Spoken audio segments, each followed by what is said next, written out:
This biennial joint convention with the theme SINGKWENTA sa limang siglo, 50 years of AMRSP on the 500th year of Christianity in the Philippines, celebrating the gift of consecrated life in mission at the service of God and of humanity.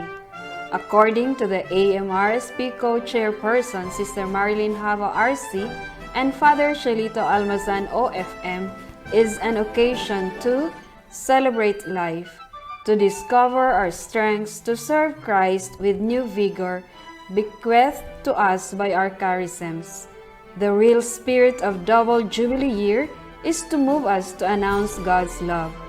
This convention is a space to pause and reflect on our experiences and God's graciousness, and thus to be emboldened to live our mission and transform self, communities, and the world. Stories of Christ unfolding in our own lives. Prompting Archbishop Romulo G. Valles, TD, CBCP President, to say, "We cannot capture the picture of the tapestry of those 500 years of Christianity without the thread of the consecrated men and women who first came to this country. And although there may still be the ongoing argument that Christianity is a product of a violent colonization of the Philippines by the Spaniards, His Eminence Joao Bras Cardinal de Avis, Prefect of the Congregation for Institute of Consecrated Life and Societies of Apostolic Life, quoting Pope Francis Evangelii Gaudium, says, "And through the harsh reality of colonization came the reality of God's compassionate love that always comes to meet us. Since then, the Philippines has been a country very blessed and committed to its Christian faith." Sister Gina Quizon RGS traced the history of AMRSP, which has consistently lived out its prophetic mission and gospel witnessing.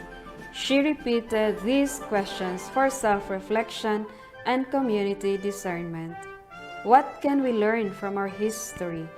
Where are we being called to go? What are we being called to do? What would our founders do? As an association, what can we do together?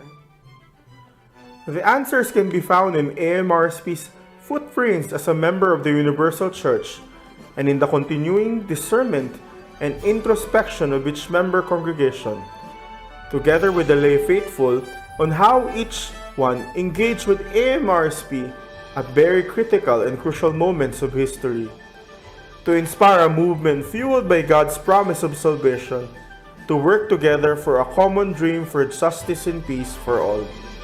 This engagement of AMRSP, according to Cardinal de Avis, is synodality. We are rediscovering the meaning of synodality thanks to Pope Francis, who reminds us of the identity of the Church, people of God on the way, sons and daughters of God the Father, brothers and sisters walking together with Jesus, united in the Spirit. Synodality is a constitutive dimension of religious life, as it is of the whole Church. This synodal movement invites religious life to live a synodal conversion, as Evangelii Gaudium says, which is an urgent need that concerns the whole Church and therefore religious life in its being and doing, which opens spaces for participation and builds fraternal relationship at all levels. A religious life capable of looking at itself in its present reality in order to change its way of walking and to recognize the challenges of history, of creation, to be able to walk in greater harmony with the women and men of today. A religious life that explores path and favors new structures, to walk more in rhythm with the Christ and hopes of reality, to walk in rhythm with the Spirit. Finally, Sister Sonia Aldegar, RSCJ, and Father Ben Moraledes, CSSR, share the key elements of their participation in AMRSP and the Permanent Commission of JPIC as a synodal church in touch with the pains and hopes and joys and anxieties of the people.